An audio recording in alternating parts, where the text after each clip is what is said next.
Yeah, it's almost like can't nobody do it quite like I do it right. I see it how you live, how you live. Monsieur le Président de l'Union nationale, Mesdames et Messieurs les dirigeants de l'Union nationale, Mesdames et Messieurs les militants et sympathisants de l'Union nationale, chers compatriotes, les ressources pétrolières constituent depuis de longues années plus de la moitié des ressources propres du budget de l'État, ainsi que la principale composante du produit intérieur brut du Gabon. Au cours des 4 dernières années, le cours du baril de pétrole s'est situé à plus de $100, son niveau historique le plus élevé. À partir du mois de juin 2014, le prix du baril de pétrole a amorcé une décrue régulière de mois en mois. Alors qu'il culminait à $111,80 en juin, il est passé à $106,86 en juillet, $101,66 en août, $97,29 en septembre, $87,46 en octobre, 79 en novembre, 62,51 en décembre et 47,71 en janvier 2015. Il faut remonter à l'année 1986 pour enregistrer une baisse comparable du prix du baril de pétrole brut, qui était alors passé de 26,92 $ en 1985 à 14,44 $ en 1986, soit une chute de 46%. Alors que dès juin 2014, les prévisions les plus optimistes annonçaient un prix moyen du baril de Brent à 45 $ pour 2015, le Parlement a voté en décembre 2014 une loi de finances sur la base d'un baril de pétrole à 80 $. L'élaboration du budget de l'État obéit à un ensemble de principes finalement assez simples. Au nombre de ceux-ci, il y a lieu de citer la sincérité. Cette sincérité commande la prudence dans l'évaluation des recettes, l'exhaustivité dans la détermination de la dépense publique et la pertinence des hypothèses retenues. Pour l'année 2015, tout indique que le Gabon va devoir faire face à la plus importante crise budgétaire de son histoire et que celle-ci aura des conséquences économiques et sociales que le pouvoir semble incapable de mesurer afin d'en limiter les effets. La conjoncture actuelle a conduit les services du ministère du Budget à revoir à la baisse les hypothèses des prévisions de recettes pour l'année 2015. Sur la base prudente d'un baril du pétrole gabonais estimé à 40 $, les prévisions de ressources budgétaires sont de 1738,7 milliards de francs CFA contre 2972,7 7 milliards dans la loi de finances rectificative 2014. Par rapport à l'année 2014, le budget de l'État est ainsi privé de 934 milliards de francs CFA, soit une chute de 35%. Les recettes pétrolières passeraient de 1322 milliards de francs CFA en 2014 à 540,6 milliards de francs CFA en 2015, enregistrant ainsi une perte de ressources de 781 milliards de francs CFA, soit une chute de 59%. Les recettes non pétrolières passeraient quant à elles de 1350,8 milliards de francs CFA en 2014 à 1198 milliards de francs CFA en 2015, représentant une perte de ressources budgétaires de près de 153 milliards de francs CFA, soit une baisse de 11%. Dès lors, en tablant sur une chute de 59% des recettes pétrolières et une baisse de 11% des recettes non pétrolières, les services du ministère du Budget reconnaissent non seulement l'ampleur du choc externe auquel notre pays doit faire face, mais aussi l'évidence selon laquelle le Gabon ne pourra éviter la récession économique en 2015. Le taux de croissance imaginaire annoncé par le pouvoir à la fin du mois de janvier, un peu plus de 5%, relève ainsi de l'incompétence, du mensonge d'État ou de la méthode Coué.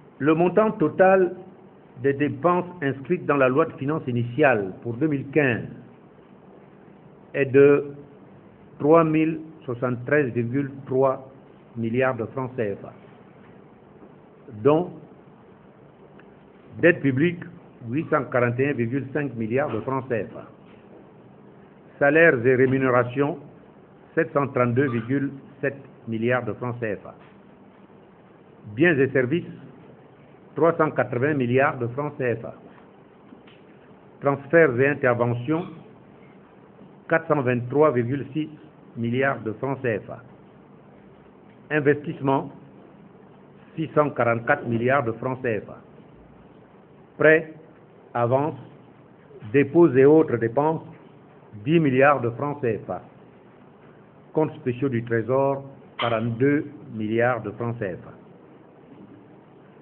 Ainsi donc, pour le paiement de 3 073 milliards de dépenses votées par le Parlement au titre du budget 2015, l'État ne dispose que de 1 739 milliards de francs CFA de ressources propres. Le déficit budgétaire se trouve en conséquence porté à la somme de 1 334,6 milliards de francs CFA, qui représente 77% des ressources propres et 15,5% du PIB de notre pays. Comment le pouvoir fera-t-il pour combler le déficit? Comment comprendre que jusqu'à maintenant, alors que les services techniques et même les commissions de l'Assemblée nationale ont alerté le gouvernement depuis de nombreux mois, le pouvoir continuait à se comporter comme si tout allait pour le mieux? La situation qui se présente à notre pays est d'autant plus déplorable que la gestion des 4 derniers exercices budgétaires a privé le pays de toute capacité à faire face à un choc externe de cette portée. En effet, de 2010 à 2014, à la faveur d'un niveau historique élevé des cours du pétrole, le Gabon a disposé de ressources budgétaires d'un niveau exceptionnel. Au cours de cette période de 5 ans, la totalité des ressources propres du budget de l'État a été de près de 12 000 milliards de francs CFA, soit en moyenne 2 382 milliards de francs CFA par an, alors qu'au cours des 9 années précédentes, c'est-à-dire de 2000 à 2009, cette moyenne était de 1 261 milliards de francs CFA. Le pays a donc vu ses ressources propres quasiment doubler. Au cours de la période d'abondantes ressources budgétaires 2010-2014, le pouvoir a laissé filer de manière irresponsable la dette et la dépense publique à un rythme que le retournement de conjoncture ne permettra pas d'absorber. Concernant la dette de 2010 à 2014, le Gabon s'est endetté de plus de 443 milliards de francs CFA en moyenne par an. L'encours de la dette publique est ainsi passé de 1 180 milliards de francs CFA, représentant 15% du PIB au 31 décembre 2008, à plus de 2 608 milliards de francs CFA, représentant 32% du PIB à fin 2014. Ainsi donc, l'endettement du Gabon a-t-il été multiplié par 2,2 en 5 ans seulement. Pour l'année 2015, le service de la dette publique est estimé à 841,5 milliards de francs CFA, soit 48% des ressources propres du budget de l'État. En réalité, les engagements financiers qui arrivent à échéance cette année doivent prendre en compte les arriérés dus au titre de l'année 2014, qui s'élevaient, eux, à 92 milliards de francs CFA à fin novembre, soit au total, pour l'année 2015, 933,5 milliards de francs CFA, c'est-à-dire 54% des ressources propres de l'État. Concernant les salaires et rémunérations, le montant inscrit au budget 2015, 733 milliards de francs CFA, n'est pas conforme à la réalité. En effet, le montant inscrit au titre de la prime d'incitation à la performance est 100 milliards de francs CFA, contre 102 milliards de francs CFA en 2014. Mais en 2014, la PIP avait été budgétisée pour une période de 6 mois. Donc, en année pleine, le montant à inscrire pour la PIP devait être de 204 milliards de francs CFA au lieu de 102 milliards de francs CFA.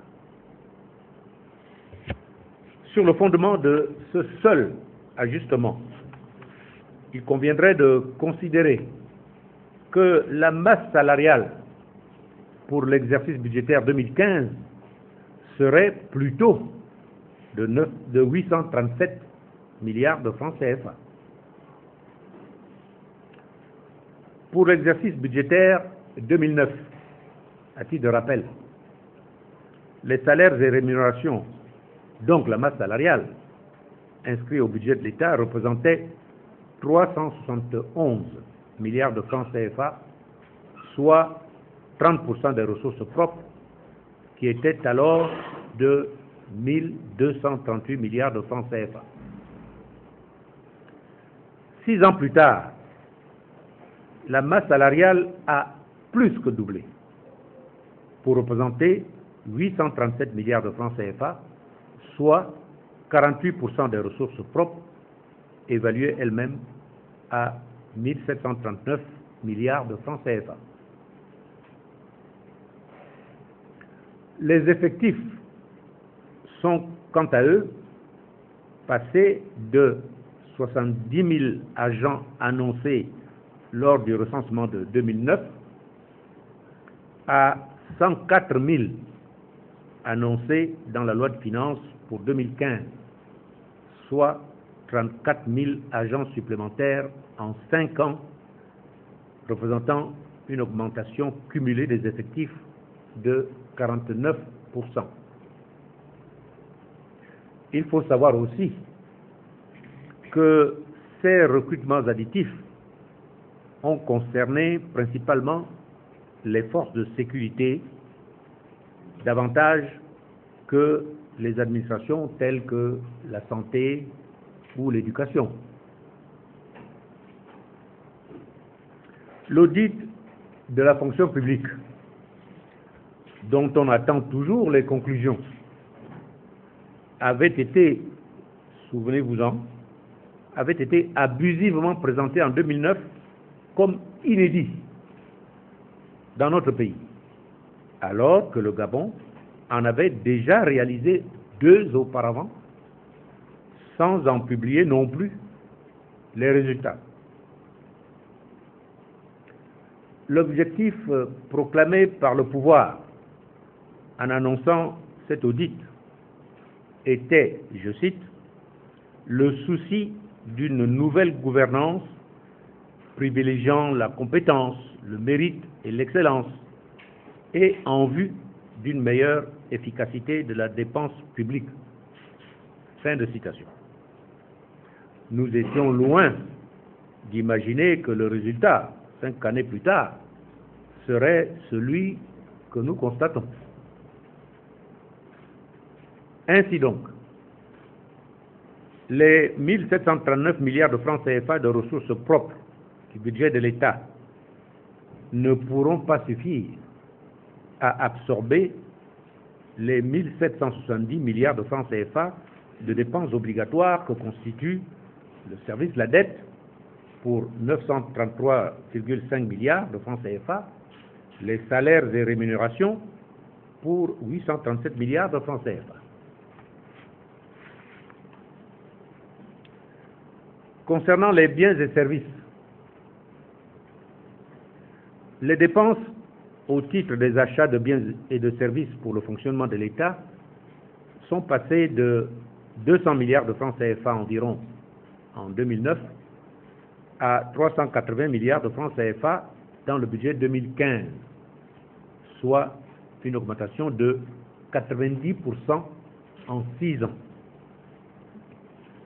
Cette explosion des dépenses de biens et services illustre le dérapage des finances publiques au cours de cette période. C'est particulièrement le cas pour la Cour constitutionnelle, 1,2 milliard de francs CFA en 2009 et 6 milliards de francs CFA en 2014, soit une augmentation de 402%. C'est aussi le cas pour la présidence de la République, 8,7 milliards de francs CFA en 2009 et 22,5 milliards de francs CFA pour 2014, soit une augmentation de 159%.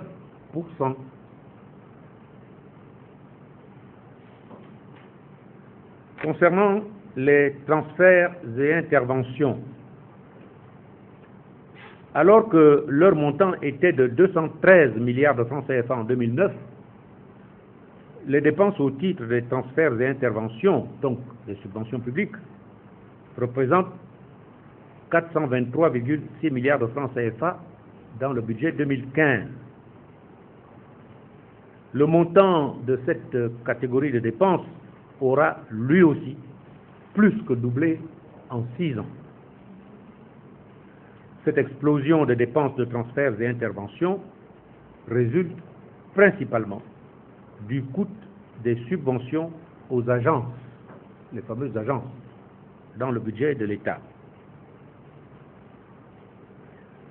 Face à cette situation, le gouvernement a annoncé le 29 janvier 2015 diverses mesures dont bien des aspects apparaissent contestables, insuffisants, et ne remettent pas en cause, en tout cas, les orientations politiques qui sont à la base des difficultés actuelles. On peut dire ainsi que le pouvoir ne prend pas la mesure réelle de la situation dans laquelle il a plongé le pays par ses mauvais choix et la gabegie financière dont il fait un exercice quotidien.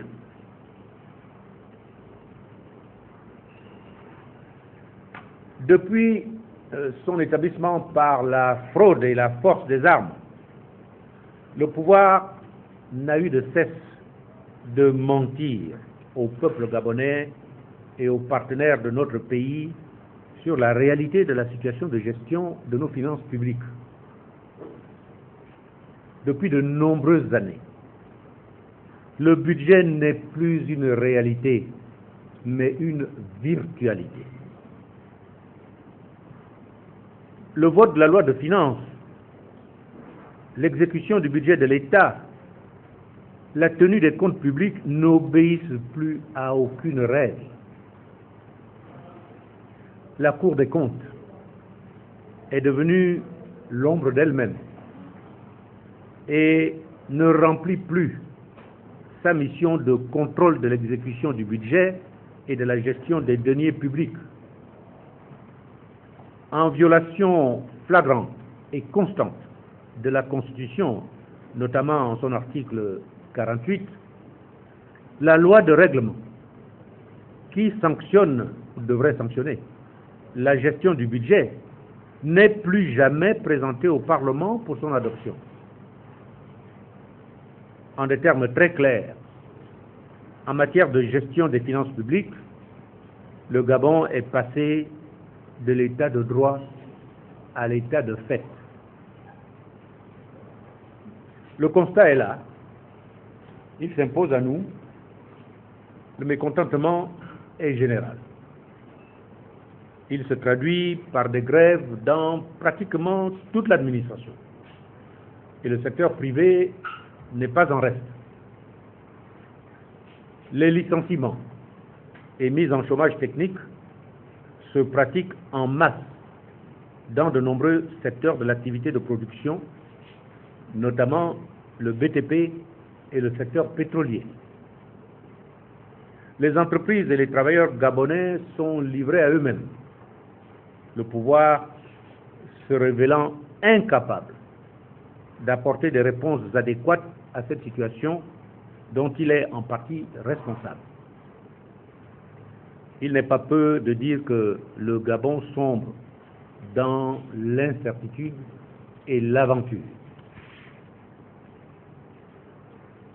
L'Union nationale attire solennellement l'attention de la communauté nationale dans toutes ses composantes sur les conséquences de cette alarmante situation économique et budgétaire dans laquelle notre pays se trouve. La vérité est là. M. Ali Bongo a échoué et il doit en tirer les conséquences politiques qui s'imposent plutôt que de se murer dans une logique butée de conservation du pouvoir qui fait courir au Gabon un énorme risque d'implosion. La confiance est rompue avec le corps social. Les entreprises sont à la peine, désespèrent des promesses non tenues du gouvernement malgré leurs répétitions. Et les mesures proposées par celui-ci ne peuvent rassurer tant elles sont éloignées de la réalité. Pour l'Union nationale, cette crise financière devra servir à mieux rationaliser les choix budgétaires de l'État pour orienter les ressources vers les actions prioritaires de développement et de bien-être du citoyen, pour maintenir les engagements budgétaires qui leur sont alloués. Ces actions, ces domaines prioritaires, vous les connaissez: la santé, l'éducation, formation, le logement, la prévoyance sociale, la sécurité nationale, la décentralisation, l'environnement. Dans ce sens, la situation commande que des mesures financières d'urgence soient prises afin de permettre au pays de limiter les effets immédiats de cette crise. Dans le temps, des réformes de structure sont nécessaires pour préserver les grands équilibres macroéconomiques des effets de la crise. Au titre des mesures d'urgence, l'Union nationale appelle à prendre des mesures de réduction des dépenses et de mise à disposition de toutes les ressources publiques permettant l'ajustement de la dépense aux prévisions de recettes. La gestion du budget de l'État s'apparente finalement à la gestion du budget des ménages. Si vous gagnez 1000 francs, il faut dépenser 1000 francs. Si vous gagnez 1000 francs et que vous voulez dépenser 1500 francs, forcément, vous aurez des problèmes. C'est un peu ce qui arrive à notre pays, du fait de la carence et de l'incompétence de notre gouvernement. Il s'agit donc de combler un déficit de 1300 milliards de francs CFA environ. Au nombre de ces mesures d'urgence, nous mentionnerons la vente de tous les biens immobiliers acquis avec l'argent du contribuable à l'étranger depuis 2009, notamment en France, en Angleterre, aux États-Unis. La vente du Boeing 777 présidentiel, dont l'entretien grève lourdement les finances de l'État, ainsi que la limitation des voyages présidentiels aux obligations internationales du Gabon. La diminution drastique du train de vie de l'État, notamment à travers la suppression des agences créées depuis 2009 et qui grèvent lourdement le budget de l'État sans effet positif significatif sur la mise en œuvre des politiques publiques. La suppression du système parallèle de rémunération forfaitaire dont bénéficient les agents des cabinets ministériels et politiques. La suppression des contrats des contractuels hors statut et leur mutation, si besoin est, en contrat statutaire. La suppression des contrats des consultants nationaux ou internationaux identifiés sous la dénomination SPI ou SPG, qui participent à servir des rémunérations extravagantes lorsque ce ne sont pas des services spécieux, je dis bien spécieux, très éloignés de l'intérêt public, à la présidence de la République, à l'Agence nationale des infrastructures et des fréquences, pour un montant de 9 milliards en 2014. La diminution des budgets des institutions, particulièrement les budgets de la présidence de la République, de la Cour constitutionnelle, du Sénat, de l'Assemblée nationale, du Conseil économique et social, du Conseil national de la communication, de la CNAP et de la Commission nationale de lutte contre l'enrichissement illicite. La réduction des coûts de fonctionnement des palais présidentiels de Libreville et de l'intérieur, qui ne servent que 1 ou 2 fois par an. L'arrêt immédiat des travaux de la marina du port Môle, qui n'est qu'une extravagance et non une priorité de développement. L'arrêt immédiat des travaux de construction du golfe, du zoo et du palais entrepris à la Cité de la démocratie. La mise à la disposition du Trésor public des ressources du Fonds souverain de la République gabonaise, qui est réputé avoir reçu 261 milliards de francs CFA en 2011, 14,3 en 2012, 20 milliards en 2013 et 2014, soit au total 315 milliards de francs CFA. La mise à la disposition du Trésor public des 450 milliards de francs CFA qui ont été distraits de l'emprunt obligataire de l'État 2013. L'identification exhaustive des avoirs de l'État à la BEAC, ça ne sera pas très difficile. Dans les banques commerciales nationales, ça sera déjà un peu plus compliqué. Et dans les banques à l'extérieur du Gabon, là aussi, ça sera la bouteille à l'encre. Le retour à l'unicité de caisse de l'État et la fin de l'utilisation des procédures de paiement des créances de l'État par des tiers autres que la Banque centrale et le Trésor public. Dans le même temps, l'Union nationale appelle au soutien de l'économie nationale, notamment le secteur privé, à travers la restauration de la Direction générale des marchés publics et l'application stricte du Code des marchés publics pour toutes les commandes publiques, afin de permettre l'égal accès de toutes les entreprises à la commande publique et d'améliorer l'efficience de celle-ci. Le paiement des dettes aux entreprises privées, en contrepartie de l'arrêt des plans sociaux et autres licenciements économiques.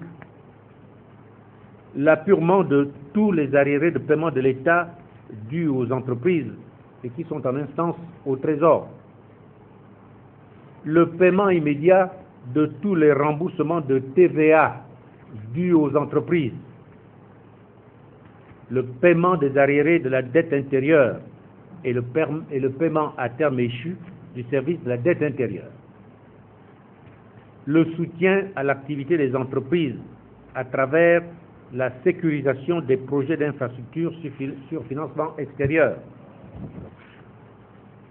Pour cela, il conviendrait d'apurer les arriérés auprès des bailleurs de fonds concernés, de payer le service de la dette à terme échu et d'assurer la disponibilité des contreparties nationales. Enfin, le soutien multiforme aux PME gabonaises qui ont fait la preuve de leur efficacité. Au titre des mesures structurelles, l'Union nationale préconise la réalisation de l'audit du financement des structures sanitaires publiques. Comment expliquer qu'alors que le système d'assurance maladie obligatoire est devenu opérationnel et que le contribuable et les salariés participent désormais à son financement, comment expliquer que le budget du fonctionnement du ministère de la Santé, des salaires et biens et services, soit passé de 60 milliards en 2009 à 75 milliards en 2014. Un des objectifs de la création de l'assurance maladie obligatoire était précisément de substituer en tout ou en partie le financement budgétaire des structures sanitaires par celui de la CNAMGS et des tiers payants. Or, depuis 2009, le fonctionnement des structures sanitaires publiques continue de peser aussi lourdement sur le budget de l'État. À ce jour, nul ne sait quel usage est fait des ressources propres perçues par ces différents établissements, dont les prestations sont payantes pratiquement comme dans des cliniques privées. La sécurisation de l'entretien routier. Le fonds d'entretien routier de seconde génération, FER2, a été mis en place pour assurer l'entretien de notre réseau routier. Son financement avait été garanti par le produit de plusieurs taxes, dont 100% de la redevance d'usure de la route, qui est prélevée, il faut le rappeler, sur les achats de carburant, 80% de la taxe sur les assurances et 50% de la taxe complémentaire sur les salaires, TCS.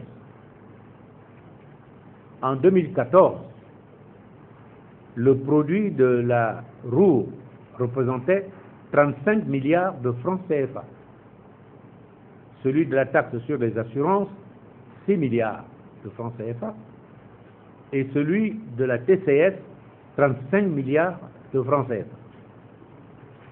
Sur cette base, l'entretien routier pouvait compter sur plus de 57 milliards de ressources.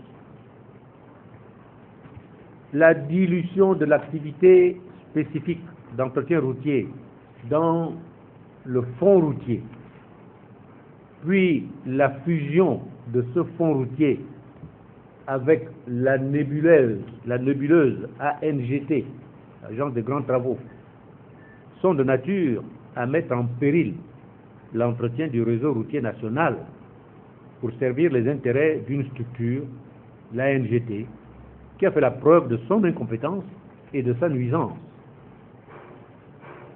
Dans la période de rareté des ressources dans laquelle le pays se trouve, il est impérieux de préserver l'entretien de notre patrimoine routier. La restauration du fonds d'entretien routier, la sanctuarisation de ses ressources et le retour aux structures techniques du ministère des Travaux publics, des compétences en la matière, s'imposent sans délai. L'audit de gestion 2010 à 2014 par la Cour des comptes. Au-delà des dépenses somptuaires et ostentatoires de M. Ali Bongo et de son clan, une entreprise mafieuse a orchestré le détournement en masse des ressources financières du Gabon depuis 2009. Il apparaît nécessaire d'instruire la communauté nationale sur l'utilisation des 11 908 milliards de francs CFA de ressources propres et les 2220 milliards de francs CFA de ressources d'emprunt dont a disposé le pouvoir au cours de la période 2010-2014. La Cour des comptes, ayant fait la preuve de son incapacité soit d'assurer sa mission en toute indépendance, soit de se faire entendre, l'Union nationale demande aux partenaires techniques et financiers du Gabon, notamment le FMI et la Banque mondiale, de faire procéder à la revue de la gestion des ressources publiques du Gabon de 2009 à 2014, notamment en sollicitant l'Organisation internationale des institutions supérieures de contrôle des finances publiques. L'article 14 de la Déclaration des droits de l'homme et du citoyen, laquelle déclaration est visée dans le préambule de la Constitution gabonaise, dispose, je cite, « Tous les citoyens ont le droit de constater par eux-mêmes ou par leurs représentants la nécessité de la contribution publique, de la consentir librement, d'en suivre l'emploi et d'en déterminer la quotité, l'assiette, le recouvrement et la durée. » Fin de citation. Sur le fondement de cette disposition constitutionnelle, l'Union nationale demande enfin qu'un débat national soit ouvert sur l'emploi des deniers publics au cours des 5 dernières années et sollicite à cet égard l'implication de la communauté internationale. Telles sont, mesdames et messieurs, les informations et les réflexions que nous souhaitions vous faire partager. Comme vous l'avez noté, nous avons mentionné un certain nombre de chiffres. Peut-être vous ont-ils paru excessifs, mais comment parler de finances publiques sans mentionner des chiffres? En tout cas, nous avons essayé de limiter leur mention le plus possible, mais par-delà ces chiffres, nous souhaitons simplement vous prendre à témoin et vous interpeller sur la situation dangereuse dans laquelle se trouve notre pays du fait de la gestion aventureuse de l'économie et des finances de notre pays par le pouvoir actuel. Nous espérons que tous les Gabonais en prendront conscience et que nous ferons tous en sorte que ces pratiques changent. Merci de votre attention.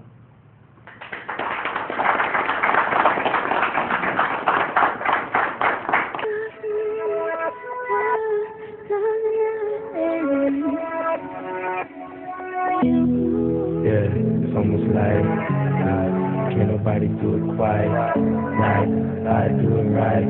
Let me tell you how you live, how you live.